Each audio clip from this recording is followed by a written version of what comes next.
Muy buenos días, muy buenas tardes, muy buenas noches. Mi nombre es Jesús Mendoza, soy profesor en el área de divinidad acá en la Escuela de Alejandría. Nos enorgullece bastante volvernos a conectar con todos ustedes, que sé que han estado siguiendo la escuela en las últimas semanas en distintas actividades. Hemos estado un poco relax porque estamos en el mes navideño y bueno, la gente se toma este mes para andar en familia, pero lo prometido es deuda, como diríamos por ahí, ¿no? Habíamos comentado precisamente en las últimas participaciones de nuestra querida Semana Paulina que se dio ya hace como un mes, donde, bueno, por motivos de tiempo no pudimos atender todas las dudas, todas las participaciones que se habían hecho, pero sí le habíamos dicho a nuestra querida invitada de hoy, que es nuestra invitada de honor, que iba a tener la oportunidad de poder presentar todo lo que ella había investigado. Y bueno, antes de darle el paso, quiero aprovechar de dar una breve reseña de su vida, su vida y milagros, como dice nuestro querido profesor Ay, Lucas, pero bueno, como estamos, como quien dice, un poco dislocados por el horario, no estamos todos los profesores, pero bueno, ustedes que nos acompañan incluso desde el chat. No olviden dejar, por cierto, comentarios, preguntas y saludos desde el chat, desde donde se están conectando. Bueno, un poco complicado el nombre de nuestra hermana, pero ella nos ha dicho cómo se tiene que pronunciar correctamente. Nuestra querida hermana Yolaide, que a veces nos sale Yolajaide, pero bueno, ella nos dirá, ¿no? Cómo se pronuncia correctamente. Yolaide Hernández, ella es técnico superior en informática, es venezolana, nuestra querida hermana, aunque está radicada cerca de Miami, en Estados Unidos. Además de eso, se dedica a los bienes raíces y de hecho es graduada es graduada sobre todo en la Universidad Cristiana Logos, ubicada en Jacksonville, Florida, con sede en Miami Gardens, en Leadership Lab, lo cual es una carrera donde, bueno, se hacen, por así decirlo, se dan los fundamentos del ministerio, aunque nuestra hermana nos contará un poquito mejor si puede en qué consiste toda su formación. Aprovecho de mencionar que nuestra hermana es cantautora, ella tiene un canal bellísimo donde se dedica a, bueno, básicamente lo que sería el ministerio de la adoración. Mi mamá suele decirle a este ministerio el ministerio del salmista, uno de los ministerios para mí muy importante en la Biblia. Y bueno, la verdad es que es un honor tenerla acá en una escuela. Nos ha hecho, bueno, se ha tomado la diligencia personalmente de hacernos una presentación, lo cual de verdad agradecemos muchísimo porque demuestra el compromiso que tiene con nosotros. Así que nada, si algo se me ha olvidado mencionar, quiero darle el paso a nuestra querida hermana Yolaide. Adelante. bueno, bendiciones. Bienvenidos al canal de la Escuela de Alexandría. Como lo dijo mi hermano, no quiero perder mucho tiempo en presentaciones porque lo importante aquí no es quién yo soy, sino lo que vengo a traer al canal. Así que para la gloria y exaltación de nuestro Señor Jesucristo, pues soy cristiana, sí, desde hace ya unos 27 años y apasionada por el Señor desde hace unos, porque era Cristina como por un tiempo y después cristiana como desde hace 14 años y apasionada por aprender desde hace unos 8 años. He sido autodidacta en muchos aspectos, he hecho demasiados cursos con la Escuela de Alexandría, con el Instituto Criteria, con la Escuela de Teología, el Instituto Paulino, con el profesor José Alpiza, etcétera, etcétera, porque no puedo quedarme aquí. Pero bueno, muy agradecida y es un privilegio estar hoy acá en este canal compartiendo con ustedes. Eh, Esto surgió a raíz de la Semana Paulina de la escuela, algunas cosas en las que se nos había dado la oportunidad en la cafetería para comentar, preguntar o de pronto plantear el punto de vista de cada quien. No dio tiempo, como el hermano Joshua lo dijo, y hoy traigo el planteamiento. Yo entiendo que no estamos en la ley de Moisés, no estamos sin leyes, es decir, no somos lo que voy a plantear no es que somos antinomianos, es decir, no es que estamos huérfanos sin ley, que Jesús nos ha dejado sin ley, solo en la gracia y hagamos lo que nos da la gana, no, como muchas veces también decía Pablo que se le acusaba de que, bueno, como estaba en la gracia, vamos a pecar más para que abunde la gracia. No se trata de eso. Entonces, hermanos, les cuento que había presentado para la escuela, para en aquella oportunidad, una presentación totalmente distinta a la que hoy traigo. Anoche, después de orar y tratar con el Señor, en la madrugada me desperté con otro pensamiento, así que decidí hoy traer las bases del por qué estamos en una nueva ley, en un nuevo pacto que está regido por una nueva ley, con un nuevo mediador y legislador, que es Jesús.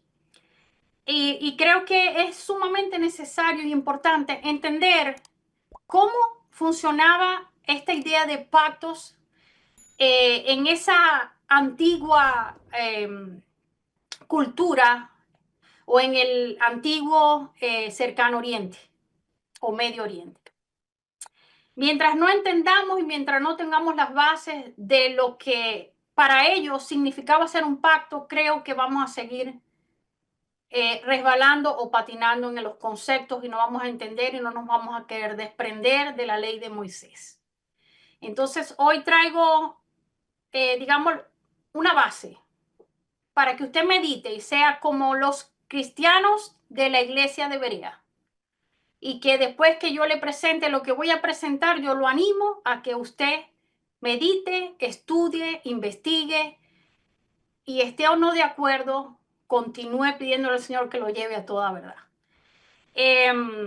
Esto es un tema muy largo, no se va a poder terminar hoy, pero también los quiero invitar al que quiera seguir avanzando, porque puedo probar que Pablo no seguía la ley de Moisés. Eso era lo que iba a traer inicialmente. Iba a traer inicialmente cómo los pactos en el Viejo Testamento también incluyen a los gentiles, porque muchas veces escuchamos algunas denominaciones decir que el pacto o el nuevo pacto no se hizo con los gentiles, pero resulta que el único profeta que habla de nuevo pacto en sí es Jeremías, pero los demás profetas también hablan de pactos.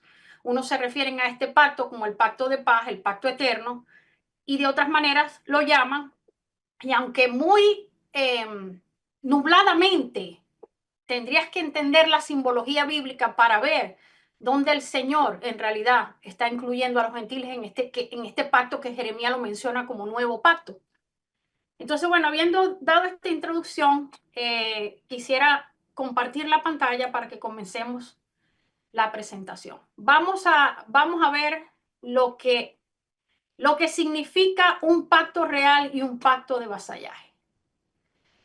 Entonces, vamos a comenzar por acá. Déjenme mover que esto que tengo acá no me está dejando ver. Ok. Entendiendo los pactos en el antiguo cercano oriente.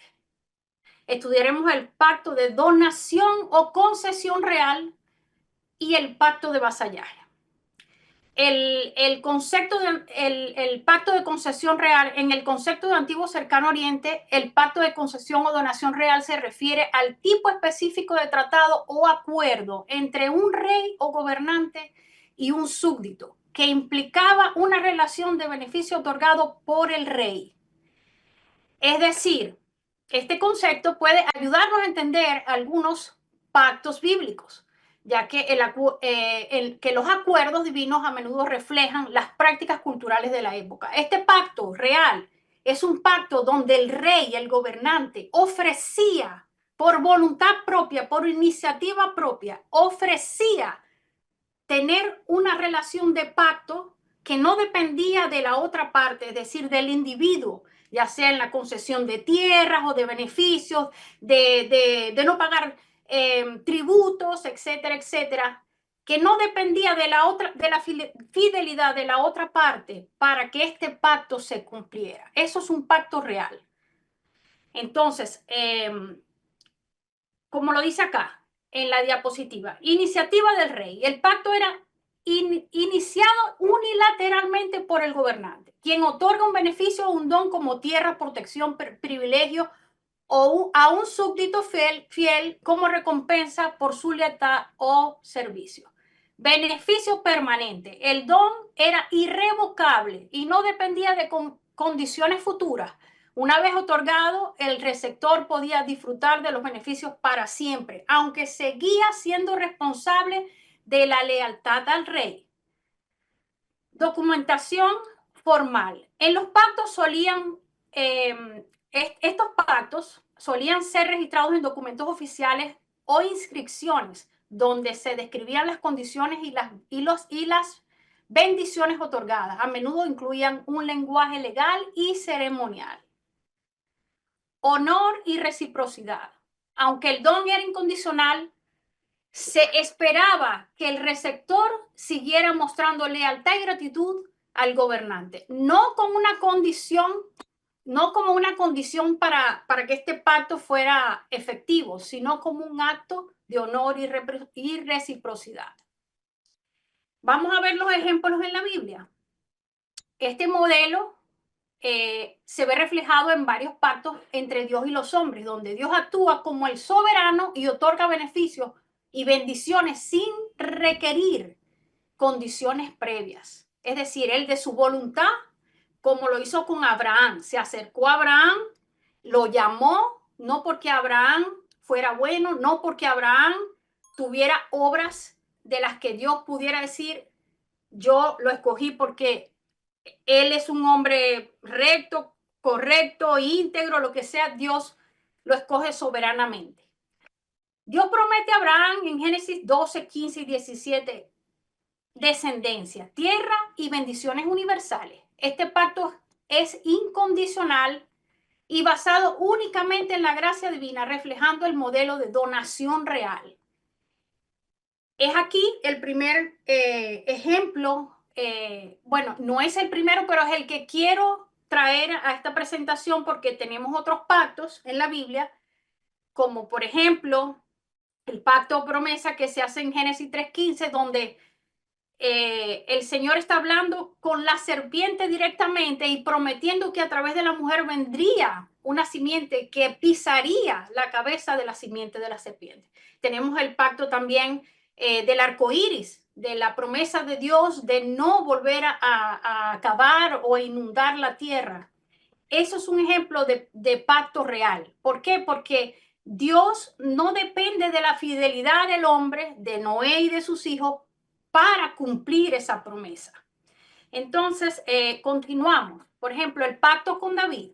Dios promete que la dinastía de David será establecida para siempre, garantizando un trono eterno. Aunque el pueblo de Israel o los descendientes de David puedan fallar, la promesa de Dios permanece firme.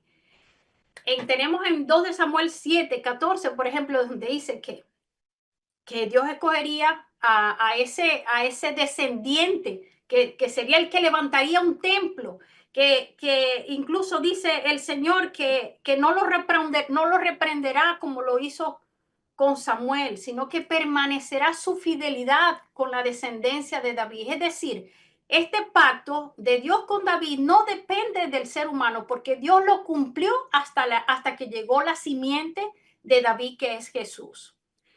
En el nuevo pacto, en Jeremías 31, del 31 al 34, este pacto es incondicional.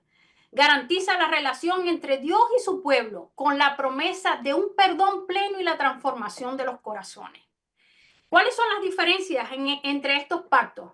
El pacto real y el pacto de vasallaje.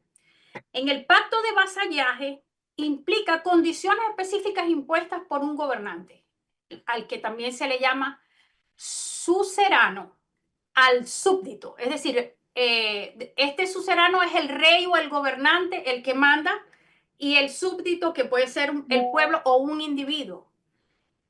En cambio, el pacto de donación real no tenía condiciones previas, ya que es basada en la gracia y la generosidad del rey. Entonces ya empezamos a ver una diferencia. Un pacto de concesión real o donación real en el antiguo cercano oriente representa un acto de generosidad soberana, y esto se refleja profundamente en los pactos bíblicos, donde Dios actúa como el rey benevolente que otorga gracia a su pueblo. En el antiguo cercano oriente, entre un gobernante poderoso, que sería el suzerano o señor o rey, y un subordinado, el vasallo, donde se establecen obligaciones mutuas. Ese sería un pacto de vasallaje, donde allí sí interviene lo que haga ese vasallo. que implicaría que ese pacto quede, o sea, se rompiera, se violara y se rompiera. En el transcurso de lo que voy a enseñar, vamos a ver las consecuencias, porque las tenemos también. Características del pacto suzerano o de vasallaje.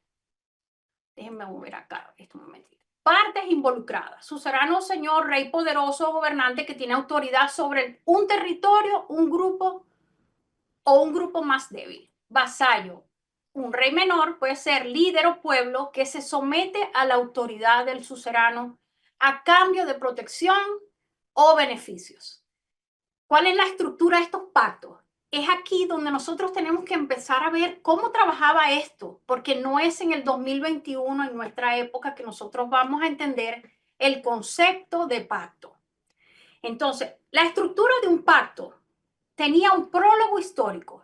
Describe las acciones del suzerano en beneficio del vasallo. Por ejemplo, victorias militares o protección. Estipulaciones, tenía las normas, obligaciones que el vasallo debe cumplir, donde se expresa la fidelidad, el tributo, apoyo militar, etc. Bendiciones y maldiciones, porque esto era parte de ese pacto de vasallaje. Consecuencias por obedecer o desobedecer el pacto. Aquí, en este punto, ya hemos podido ver que en los pactos anteriores que mencioné, el Señor no hay consecuencias a pesar de que los descendientes de Abraham y de David, y lo vemos en la historia bíblica, no cumplieran, excepto que el Señor hizo este pacto con Abraham y lo reafirmó, lo confirmó con Isaac y Jacobo. Y es por eso que nosotros vemos la mención del Dios de Abraham, de Isaac y de Jacobo, porque el Señor confirma ese pacto con los tres. Testigos, generalmente invocaciones a los dioses como garantes del pueblo, perdón, del acuerdo. También, no sé si recuerdan esta imagen en el Éxodo, cuando el Señor pone de testigos a los cielos y a la tierra, como precisamente testigos, valga la redundancia, del pacto que se está haciendo en el Sinaí.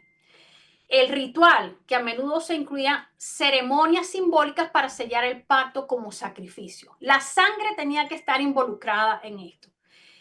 Dependencia y fidelidad. El vasallo se comprometía a mantenerse leal al suzerano y cumplir con las demandas. El suzerano o rey o gobernante, a cambio, protegía al vasallo de enemigos externos.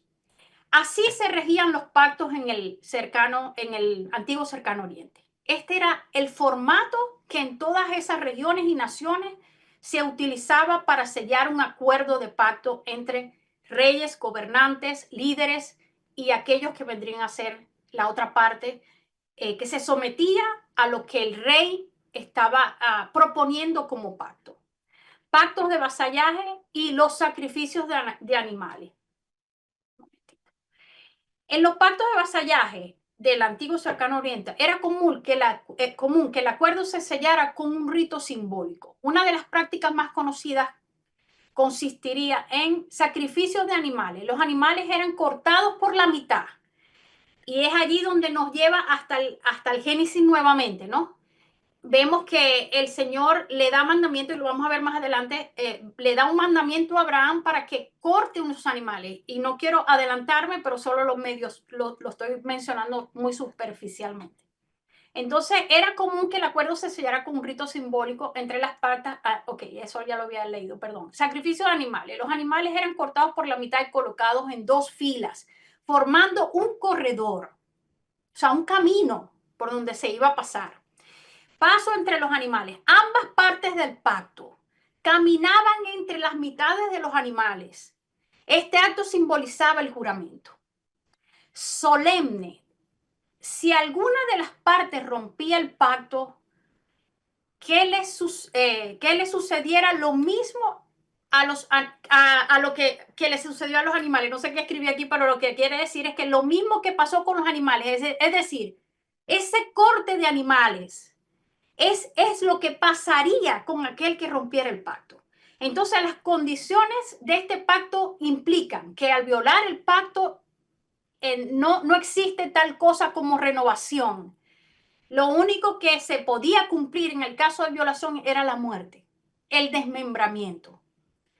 Entonces vamos entendiendo por dónde va la cosa. Continuemos. Este rito reflejaba el carácter vinculante y solemne del pacto, especialmente en tratados suzeranos, donde el vasallo prometía obediencia al suzerano bajo la pena de maldición. Y aquí, con esta palabra, podemos ir hasta el Deuteronomio y también a Levíticos cuando vemos las bendiciones y las maldiciones, porque eran parte del pacto de vasallaje que se estaba eh, teniendo entre el pueblo de Israel y el Señor.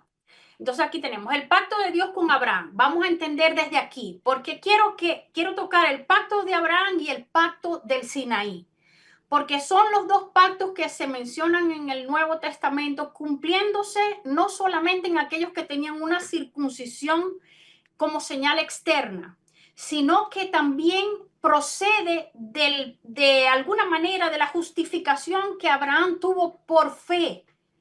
Entonces vamos a ver el relato y por qué las menciones sobre todo de Pablo en el Nuevo Testamento. En Génesis 15, vamos a leer. Luego vino a él palabra de Yahweh diciendo, no te heredará este, sino un hijo tuyo será el que te heredará. Y lo llevó fuera y le dijo, mira ahora los cielos y cuenta las estrellas, si las puedes contar. Y le dijo, así será tu descendencia. Y creyó a Yahweh y le fue contado por justicia. Esto es sumamente importante que usted lo entienda. Estamos en el Génesis, Abraham ha sido llamado soberanamente por Dios, es decir, Abraham no le debe, es decir, no hizo hasta este momento un pacto con Dios y ya vamos a ver que sí lo van a hacer, pero es un pacto real y se lo voy a demostrar. Y le dijo, yo soy Yahweh que te saqué de Ur de los Caldeos para darte a heredar esta tierra. Y él respondió, Señor Yahweh, ¿en qué conoceré que la he de heredar? Y le dijo, tráeme una becerra de 3 años y una cabra de 3 años y un carnero de 3 años, una tórtola también y un palomino. Y tomó él todo esto y los partió por la mitad y puso cada mitad enfrente, una frente a la otra, mas no partió las aves. Y descendían aves de rapiña sobre los cuerpos muertos y Abraham las ahuyentaba. Mas a la caída del sol sobrecogió sueño a Abraham. Solo he traído los versos que me interesan. Hay otra parte del relato, pero para poder adelantar. Y sucedió que puesto el sol y ya oscurecido se veía un horno humeando y una antorcha de fuego que pasaba por entre los animales divididos. Antes de proseguir con la estructura de los pactos, quiero que usted note que aquí Abraham no participó en pasar en el camino que se hizo de animales porque Abraham se quedó dormido. Pero vemos la representación del Señor en ese horno que aparece en esta parte de la escritura y en esa antorcha de fuego que pasaba entre los animales divididos. Es decir, aquí Abraham no participa en un pacto de vasallaje porque es Dios solo el que se compromete. Es decir, Dios no va a romper la promesa que le está haciendo a Abraham. Y no solo eso, sino que antes de sellar, porque siempre los mandamientos o las actas, decretos, ordenanzas se dan antes de que el pacto sea sellado. El Señor lo ha contado, o la fe, ha contado esa fe, creyó Abraham y fue contado por justicia, ok, fue justificado. Abraham antes de sellar este pacto, lo sella el Señor y vamos a seguir avanzando para que veamos viendo. En cuanto a esta promesa donde Abraham es justificado por fe, esta historia es mencionada en Gálatas 3:16, donde se afirma que aquí Dios está hablando de Jesús como esta descendencia. Tenemos en Gálatas 3 y corté acá porque quiero que ustedes tomen la idea. No me quise ir directamente a seguir la estructura de los pactos porque quiero que usted tome aquí la idea de lo que está siendo citado en Gálatas 3 para que luego volvamos y sigamos con la estructura de cómo eran los pactos en el antiguo cercano oriente. Entonces tenemos en Gálatas 3. A ver, me parece que me pasé demasiado. A ver, perdonen. Gálatas 3, ok, aquí estoy. Ok. Así como Abraham creyó a Dios y le fue contado por justicia, sabed por tanto que los de la fe, estos son hijos de Abraham. Y la escritura, previendo que por la fe Dios declara justo a los gentiles, proclamó de antemano las buenas nuevas a Abraham. En ti serán benditas todas las naciones, de manera que los de la fe son bendecidos con el creyente Abraham. Entonces, este pacto ha sido basado como respuesta de la fe por la cual Abraham ha sido justificado, porque le creyó a Dios, aún sin tener hijo de dónde sacar descendencia. Entonces, esto lo explica Pablo en el relato cuando Dios da la promesa de que en su simiente serían benditas todas las naciones de la tierra. En Génesis 22, y llamó el ángel de Yahweh a Abraham por segunda vez desde el cielo y dijo, por mí mismo he jurado, dice Yahweh, que por cuanto has hecho esto y no me has rehusado tu hijo, tu único hijo, de cierto te bendeciré y multiplicaré tu descendencia como las estrellas del cielo y como la arena que está a la orilla del mar. Y tu descendencia poseerá las puertas de sus enemigos. En tu simiente serán benditas todas las naciones de la tierra, por cuanto obedeciste mi voz. Ok, ya el Señor ha hecho un pacto por fe anteriormente. El pacto lo lleva hasta este momento, cuando Abraham no niega a su único hijo para ser sacrificado. Todos conocemos la historia, creo, y si no, los animo a que lean el capítulo 22 completamente para no perder tiempo. Pero entonces, Abraham se le da una promesa aquí, en tu simiente, simiente tal que ya viene prometida desde cuando él fue justificado, serán benditas todas las naciones de la tierra. Cosa que en Gálatas, como lo vamos a leer, lo cita también el apóstol Pablo. Porque todos los que son de las obras de la ley están bajo maldición, porque está escrito, maldito todo el que no permanece en todas las cosas que han sido escritas en el libro de la ley para hacerlas. Y es evidente que por la ley nadie es declarado justo delante de Dios. Es decir, el único que fue justificado en el en la Tanaj, digamos, fue Abraham por la fe. Porque la ley, por lo que se está declarando aquí, no declaró justo a nadie. Porque el justo vivirá por la fe. Y eso también lo tenemos en Habacuc. Pero la ley no es de fe, sino el que la haga vivirá por ellas. El Mesías nos libertó de la maldición de la ley, hecho maldición por nosotros, porque está escrito, maldito todo el que es colgado de un madero, para que la bendición de Abraham llegara a los gentiles por Jesús el Mesías, a fin de que por medio de la fe recibamos el Espíritu prometido. Es decir, no por obras que Abraham hubiese hecho, Dios le dio la promesa de que fuesen benditas en él todas las familias de la tierra. No por obras, Abraham recibió un pacto donde el Señor se comprometió a él, es un pacto real, de que la descendencia de Abraham sería como las estrellas del cielo y como la arena del mar. Para que la bendición de Abraham llegara a los gentiles, por Jesús el Mesías, a fin de que por medio de la fe recibamos el Espíritu prometido. Hermanos, hablo según normas humanas. Aunque un pacto haya sido puesto en efecto por un hombre, nadie lo invalida o le añade. ¿A qué se está refiriendo Pablo aquí? Ahora bien, las promesas fueron hechas a Abraham y a su descendencia.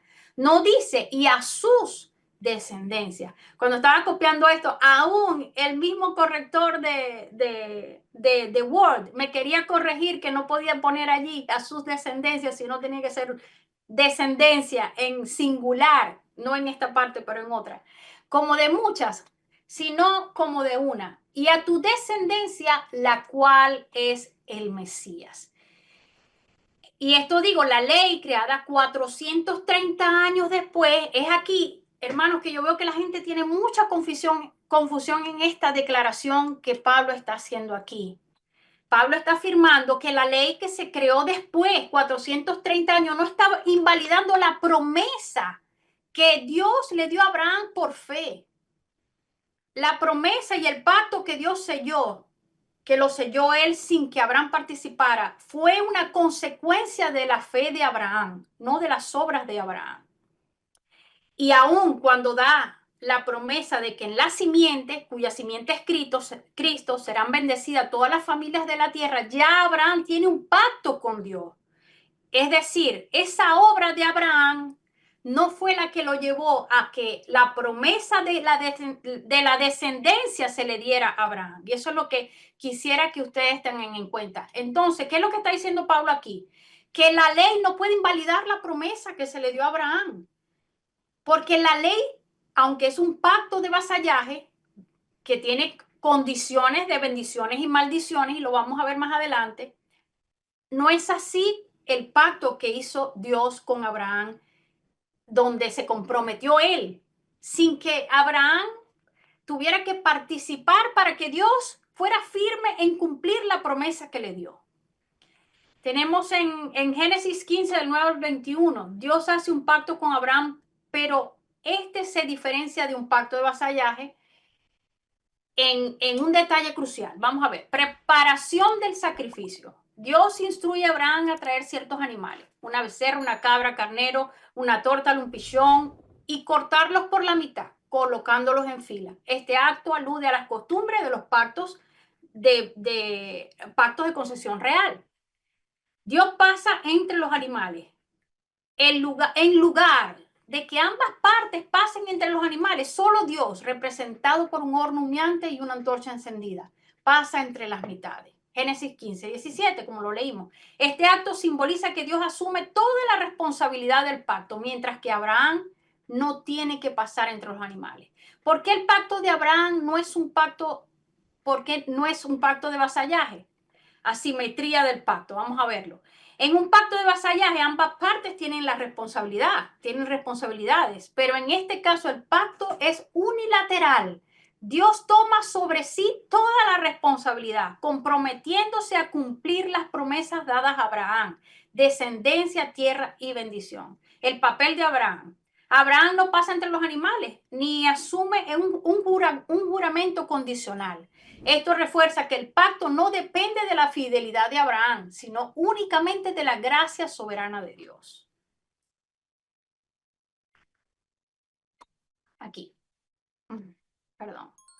Entonces, esto muestra que el pacto con Abraham es un pacto de gracia y promesa, no de obligación mutua, diferenciándose de los tratados humanos de la época.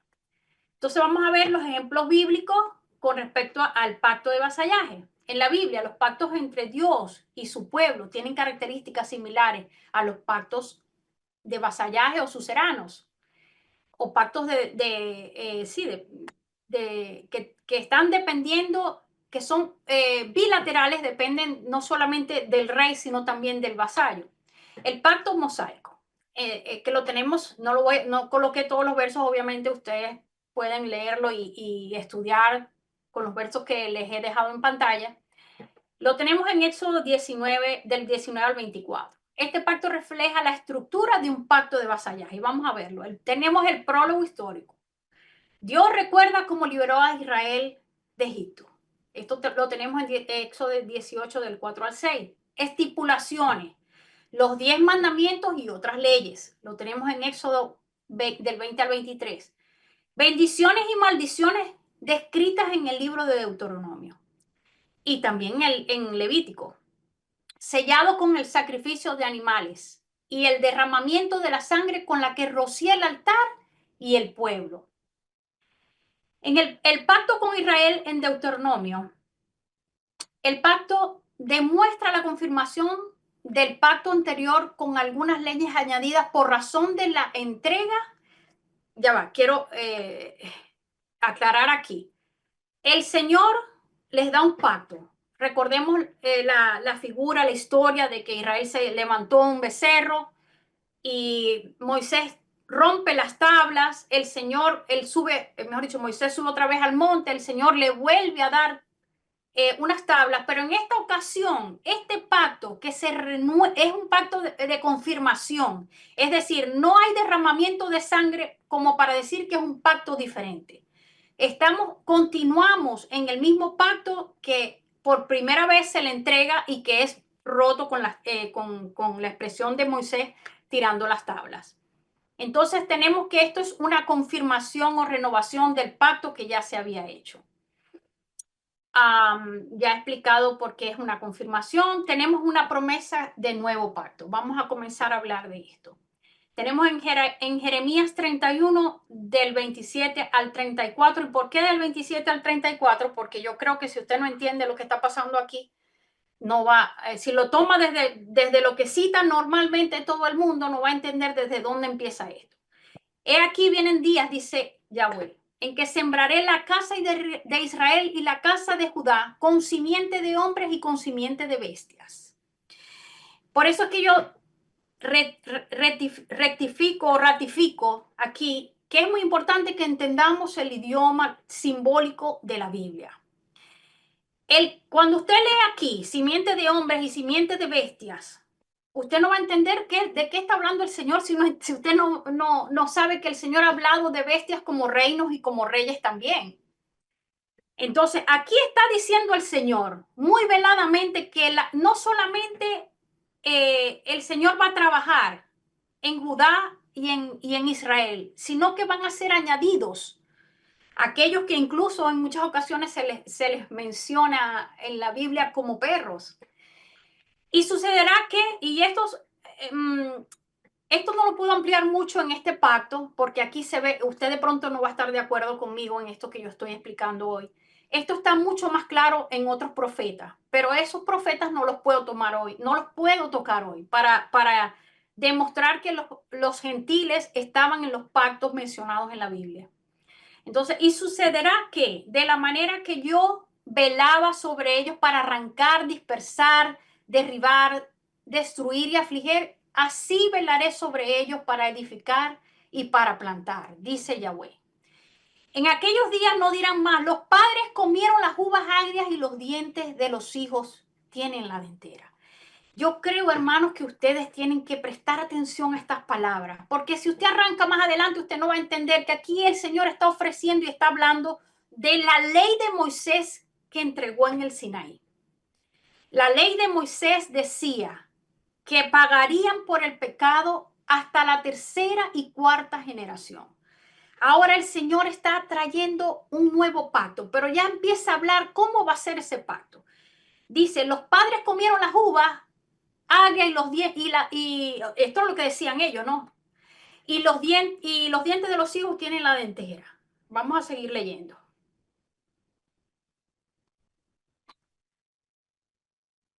Sino que esto quedó amarillo, no sé, sino que cada cual, perdónenme que esto quedó amarillo por un accidente, cada cual, sino que cada cual morirá por su propia maldad. Los dientes de todo hombre que coma las uvas agrias tendrá dentera. Entonces ya aquí el Señor está diciendo que va a haber un cambio de ley. Porque en el Sinaí era que los hijos pagaran hasta la tercera y cuarta generación. Entonces dice, lo vuelve a ratificar. Dice aquí, no como el pacto que hice con sus padres el día que los tomé de su mano para sacarlos de la tierra de Egipto, pues ellos invalidaron mi pacto, aunque yo fui un marido para ellos, dice Yahweh. Pero este es el pacto que haré con la casa de Israel después de aquellos días. Dice Yahweh, daré mi ley en su mente y la escribiré en su corazón. Y yo seré a ellos por Dios y ellos me serán por pueblo. Y no enseñará más cada cual a su prójimo y cada cual a su hermano, diciendo, conoce a Yahweh, porque todos me conocerán, desde el más pequeño de ellos hasta el más grande, dice Yahweh, porque perdonaré su maldad y no me acordaré más de sus pecados. Ok, veamos aquí cómo el Señor trae el por qué hay necesidad de un nuevo pacto. Y nos vamos a Jeremías 34.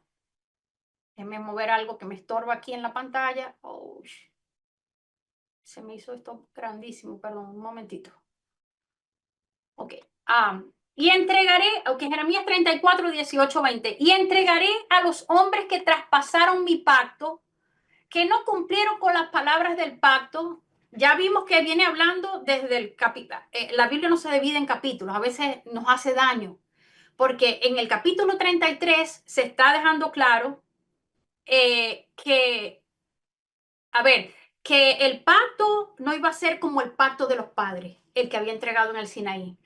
Entonces tenemos aquí en el 34, entregaré a los hombres que traspasaron mi pacto, que no cumplieron con las palabras del pacto, que celebraron en mi presencia, cuando cortaron en dos. Fíjense que en otra parte de la Biblia no nos cuenta este detalle. Cuando contaron en dos el becerro y pasaron por medio de las partes.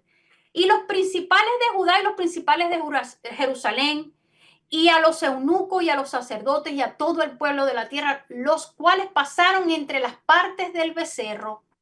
Sí, a estos los entregaré en manos de sus enemigos y en manos de los que buscan su vida. Sus cuerpos muertos serán comida de las aves de los cielos y de las bestias de la tierra. El pacto, entonces, bueno, hasta allí, ¿no? Entonces, estamos viendo como aquí se nos cuenta algo que no se nos dice en el desierto. En el desierto se dice que rociaron el altar de piedra con la sangre y rociaron a todo el pueblo con la sangre. Por eso que digo que involucra sangre. Pero también aquí se está diciendo que el pueblo pasó por en medio de los animales muertos y ratificaron, se comprometieron con Dios para cumplir el pacto, es decir, un pacto que era condicional y que ya hemos visto por lo que les he narrado anteriormente, que el pacto tenía como consecuencia la muerte. Entonces, continuamos. En el pacto del Nuevo Testamento tiene una estructura y características únicas en comparación con los pactos de vasallaje o de tipo sucerano del antiguo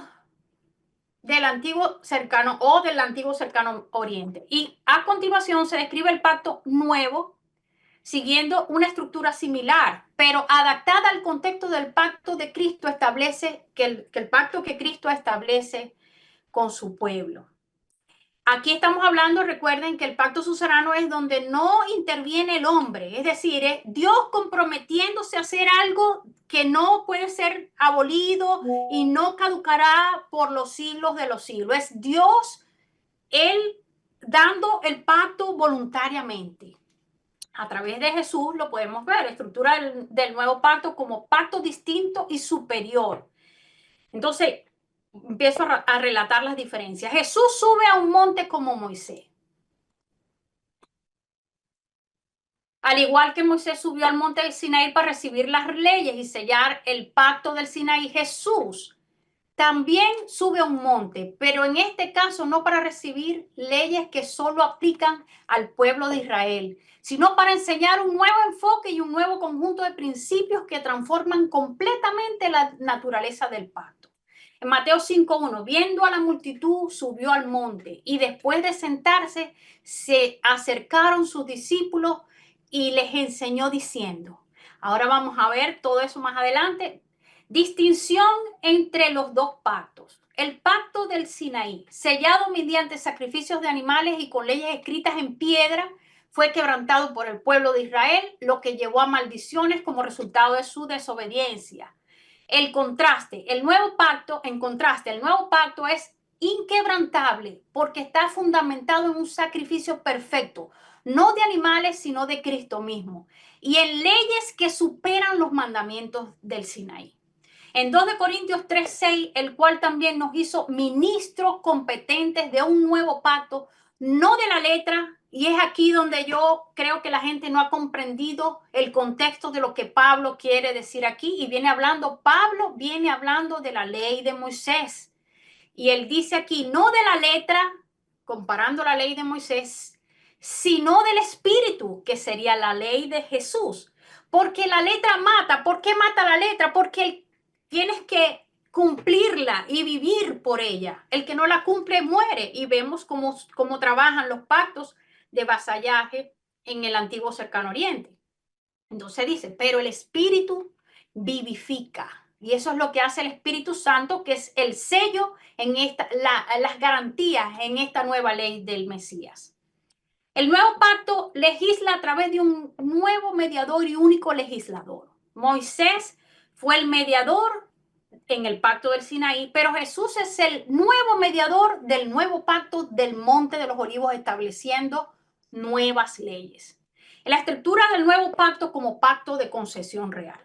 La iniciativa es de Dios, como se los dije anteriormente. Iniciativa divina. En el nuevo pacto, Dios toma la iniciativa al establecer una alianza o un pacto basada en su gracia y amor, prometiendo redimir a la humanidad a través de la obra de Cristo. En Jeremías 31-34, Dios promete un nuevo pacto que no será como el pacto dado a Israel en el Sinaí, sino uno interno, donde Dios escribiría porque ya lo hizo, su ley en los corazones de su pueblo.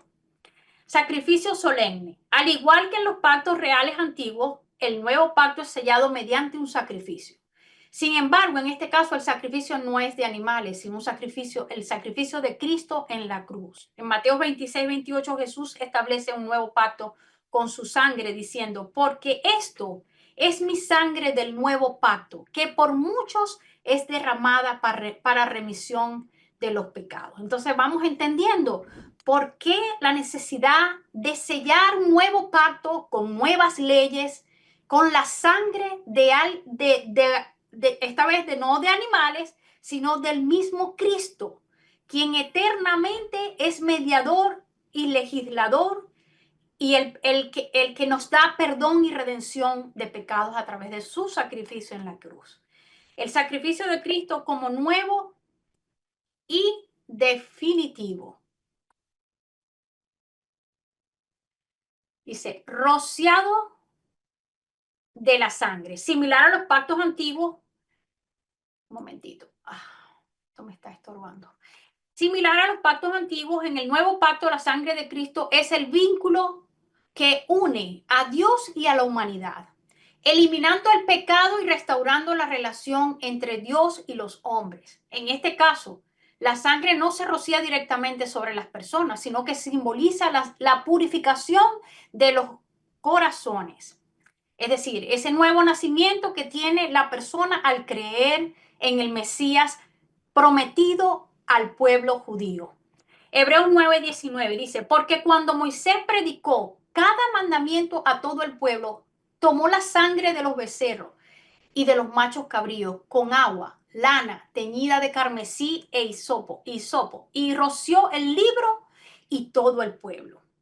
Y Hebreos 9:12, y no por sangre de machos cabríos ni de becerros, sino por su propia sangre. Entró una vez para siempre en el lugar santísimo, habiendo obtenido eterna redención.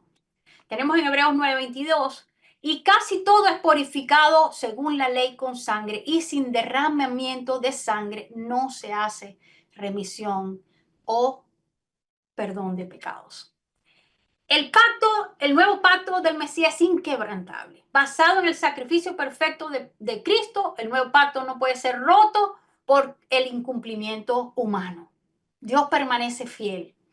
Condiciones del pacto. El nuevo pacto, la relación es basada en la fe en Cristo y su sacrificio. En este caso no hay una parte de juicio o maldición, no hay un estatuto, una cláusula de maldición como si la había las maldiciones y las bendiciones que estaban en el pacto de vasallaje. O como en los pactos antiguos, sino que Dios promete transformar el corazón, es decir, ya no es digamos, el hombre luchando con su propia carne, aunque nosotros los creyentes seguimos teniendo luchas, pero es Dios transformando nuestros corazones al ofrecer el perdón completo a todos los que confíen en su gracia. Hebreos 8:12, porque seré propicio a sus injusticias y nunca más me acordaré de sus pecados ni de sus iniquidades. Tiene promesas divinas este pacto. Dios promete transformar profundamente a aquellos que participan en el nuevo pacto, ofreciéndole una relación directa y personal con Él, una garantía de salvación y una herencia eterna. 2 de Corintios 3:6 dice, el cual también nos hizo ministros competentes de un nuevo pacto, no de la letra, y Pablo, que lo entendió bien, no de la letra, sino del espíritu, porque la letra mata, lo vuelvo a ratificar, lo había leído hace un rato, pero el espíritu vivifica.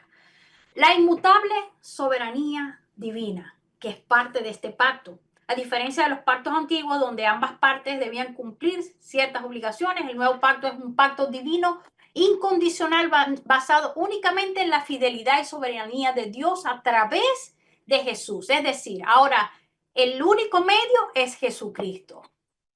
Sigamos. Vamos a ver más características en el nuevo pacto. Como pacto real, unilateral, Dios asume la responsabilidad a través del sacrificio de Cristo, sacrificio superior basado en el sacrificio perfecto de Jesús, ya eso lo expliqué, perpetuo, no es como los pactos temporales, es un pacto que permanece para siempre, nuevas leyes que se colocarán en el corazón, como dice, pondré mis leyes en su mente, en la mente de ellos y sobre su corazón las escribiré y seré a ellos por Dios y ellos me serán a mí por pueblo. Pero como legislador nos deja un nuevo mandamiento explícito. Y aquí vamos a ver, empezar a ver las diferencias entre los mandamientos de la ley de Moisés y los mandamientos de este pacto. Tenemos un mandamiento que no podemos, un nuevo mandamiento que no podemos negar porque lo dice literalmente la palabra. Eh,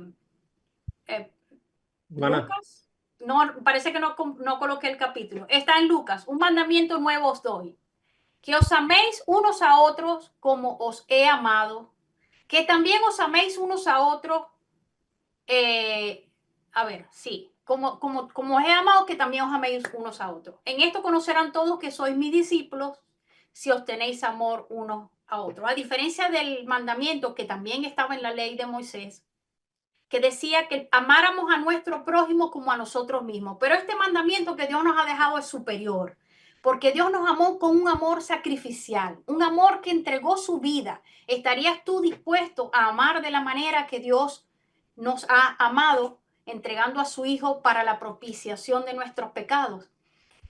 Jesús se entrega en la cruz porque Él dice, pongo mi vida porque nadie me la pide ni nadie me la quita. Yo mismo la pongo y tengo poder para volverla a tomar. El conflicto con entender esta declaración, que es la que muchos repiten y repiten, Jesús no vino a abolir la ley. Vamos a tratar de entender qué pasó aquí. En Mateo 5, así vamos a empezar desde el verso 16 para llegar a esta declaración, ¿verdad? Para que podamos entender el contexto que creo que a muchos se les pasa. Jesús, antes de leer lo que voy a leer, mana. Jesús, ¿me estás hablando? Sí, sí, no olvide el tiempo porque ya estamos sobre la hora, ¿ok? Solo le aviso. Sí, ya, Porque sí, recuerda hacer el gancho con su serie, ¿ok? correcto. Sí, creo que puedo cerrar ya con esta y la lámina siguiente y pues ya tienen una buena idea de lo que pasó aquí. Ok, cerrar Eh, y listo. Vale. sí, así alumbre vuestra luz delante de los hombres, de forma que vean vuestras buenas obras y glorifiquen a nuestro Padre que está en los cielos. No penséis que vine a abrogar la ley o a los profetas. No vine a abrogar, sino a dar cumplimiento. Porque de cierto os digo, hasta que pase el cielo y la tierra, de ningún modo pasarán una iota ni un trazo de la ley hasta que todo se haya cumplido. Jesús, nacido bajo la ley, hace esta declaración delante de un tumulto de personas, entre los cuales habían judíos, pero también esas aldeas que se habían acercado de todas partes de los alrededores. Jesús está haciendo una declaración para los judíos que le escuchaban. Él no había venido a abrogar la ley. Él le había venido a dar su cumplimiento total. ¿Y cuál es el cumplimiento que nosotros vemos en los pactos de vasallaje? Cuando el vasallo, violaba el pacto, venía juicio. Y el juicio nosotros lo hemos visto en toda la narración de lo que les hemos explicado. El Señor, como Mesías, venía a traer salvación a aquellos que creían en Él como su Señor y Salvador, como el Mesías que había sido prometido a Israel, pero venía a traer juicio también y a sellar, a darle cumplimiento al pacto de Moisés, que culminaría con las maldiciones que tenía que llevar el pueblo que estaba bajo el pacto. Dice, hasta que pase el cielo y la tierra, de ningún modo pasará una iota ni un trazo de la letra de la ley, hasta que todo se haya cumplido.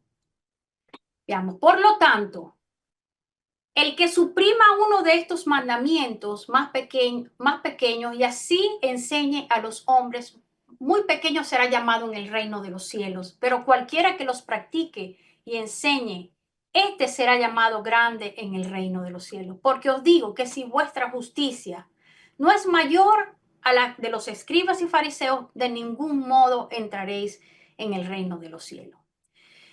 Tenemos en Mateo 21, del 21 al 25, habla del juicio a Jerusalén, la esposa de Dios, el juicio hacia el templo, el juicio a la viña del Señor o pueblo con el cual Dios tenía un pacto de vasallaje.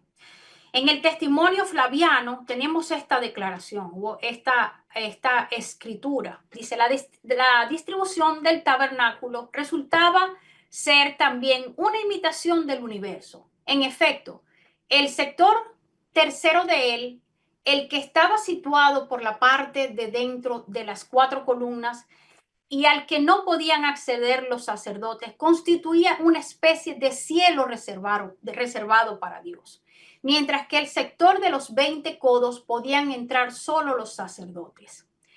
Igual que los hombres están facultados para recorrer tierras y mares. En el relato de Flavio Josefo se describe el lugar santísimo como ese lugar donde Dios habitaba. Los templos en el antiguo cercano oriente era el lugar donde el Dios descansaba. Ese lugar santísimo era el lugar que se le comparaba con el cielo porque es donde estaba la presencia de Dios. Allí estaba el arca, donde solamente Dios y el sumo sacerdote una vez al año entraba. La tierra era el lugar donde los sacerdotes, en el lugar santo, el resto de los sacerdotes tenían la capacidad de entrar. Y los mares se le comparaba con el atrio de los gentiles. El símbolo de cielo y tierra que lo vemos desde el Edén, como ese templo donde el Dios de Adán y de Eva habitaba. Lo vemos en la construcción de los templos posteriores incluso del tabernáculo, donde vendría a habitar el Dios de los hebreos, el Dios de Abraham, de Isaac y de Jacob. La expresión cielos y tierra la vemos también en la declaración de Jesús cuando dijo que no quedaría ni una sola piedra. Y vamos a leerla para que podamos ver. Saliendo Jesús, se iba al templo se iba del templo, perdón, cuando sus discípulos se acercaron para mostrarle las edificaciones del templo. Tomando entonces la palabra, él les dijo, ¿veis todas estas cosas? De cierto os digo, de ningún modo quedará aquí piedra sobre piedra que no sea totalmente derribada. En el verso 34 dice, de cierto os digo, de ningún modo pasará este linaje o esta generación hasta que sucedan todas estas cosas. El cielo y la tierra pasarán, pero mis palabras no pasarán. Esa era la expresión, cielo y tierra. Es un hebraísmo, es una expresión que ellos podían entender más para nosotros en el siglo 2021. Creemos que está hablando de los cielos y de la tierra física, pero hablaba del templo. Ciertamente la palabra de Jesús se cumplió y en el 70 los cielos y la tierra fueron destruidos.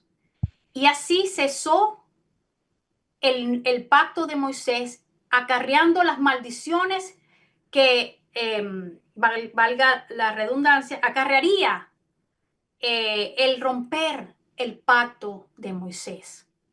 Y solo, si me permites, unos 3, 4 minutos más, Joshua, porque creo que es importante que te pueda mostrar una diferencia en lo que Jesús dijo en el monte de Sinaí, porque muchas personas creo que creen que el Señor estaba hablando de leyes orales y el Señor está citando en cada comparación que dice, cuando dice, oíste que fue dicho, Él está citando la ley de Moisés. Y quiero solamente decir por lo menos un par de comparaciones para ya cerrar por hoy esta presentación. Bueno, hermano, lo que pasa es que estamos sobre la hora, pero ¿esto es algo de una lámina o es algo que simplemente puede explicar aquí? Porque si va a tomar 5 minutos, ya estamos como quien dice finalizando, básicamente. Entonces, me comenta, o no sé si la idea ya está redonda aquí dentro, porque, bueno, eh, sí, ya estamos sobre la hora, ese es el problema.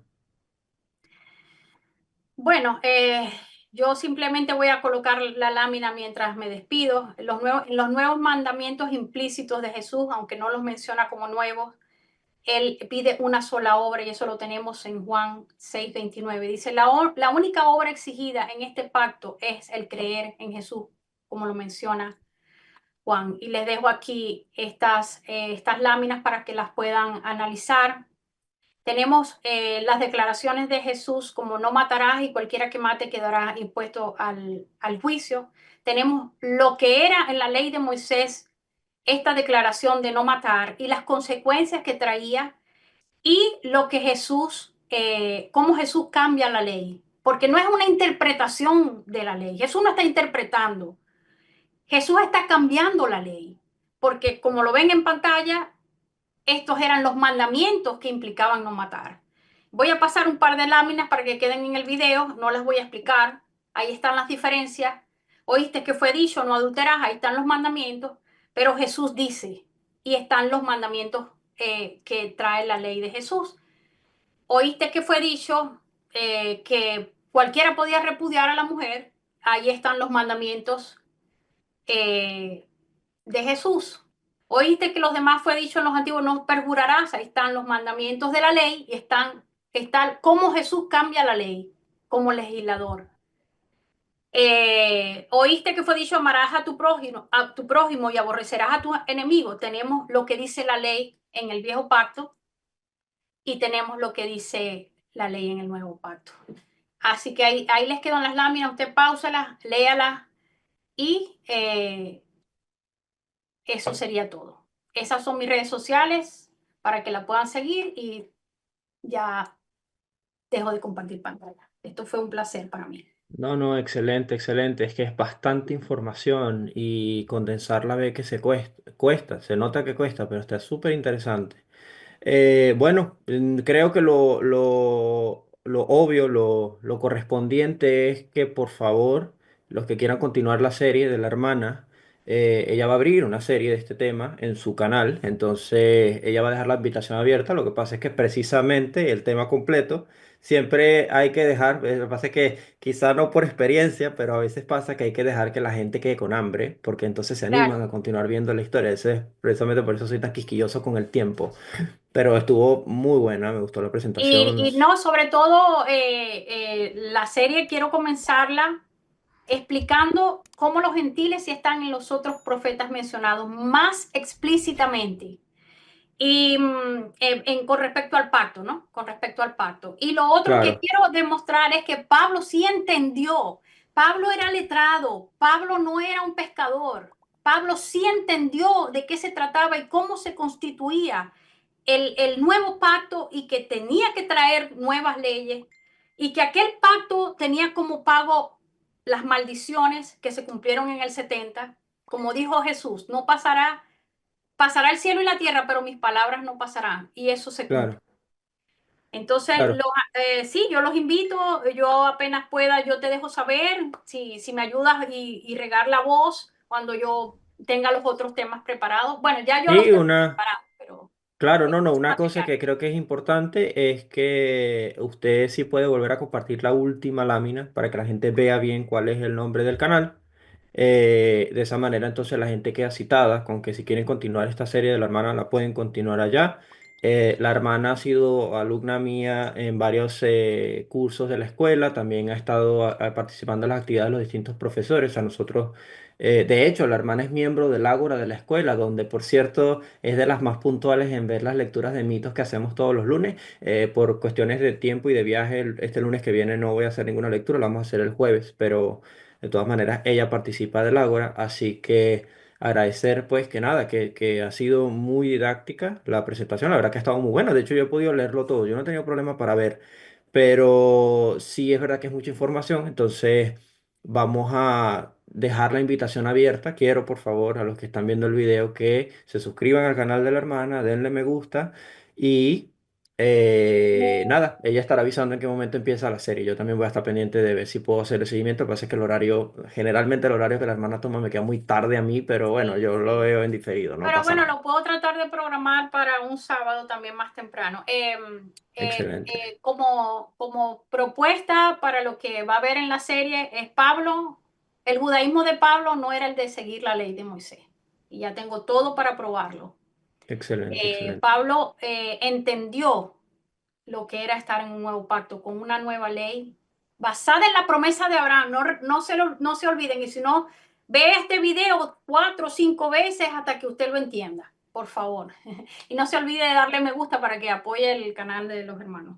No se preocupe, gracias, gracias hermana. Bueno, gracias de hecho a los que pudieron estar hasta ahorita, la hermana Yelixa, el hermano William, Angelito, todos los demás. Y Ha sido un Elisa, placer. Yelixa que está aquí, sí. Es un pelo tarde para nosotros. Hay unas actividades de entrevista del Concilio Divino que voy a tener yo en breve y otras actividades que vienen en camino que vamos a estar avisando muy pronto en la escuela. Pero nada, la hermana va a dejar entonces, bueno, ya dejó las redes en la pantalla. Cualquier otra cosita, ella me compartes porfa, Yolai, de cualquier otras redes que tengas por escrito para ponerlas en el grupo de difusión.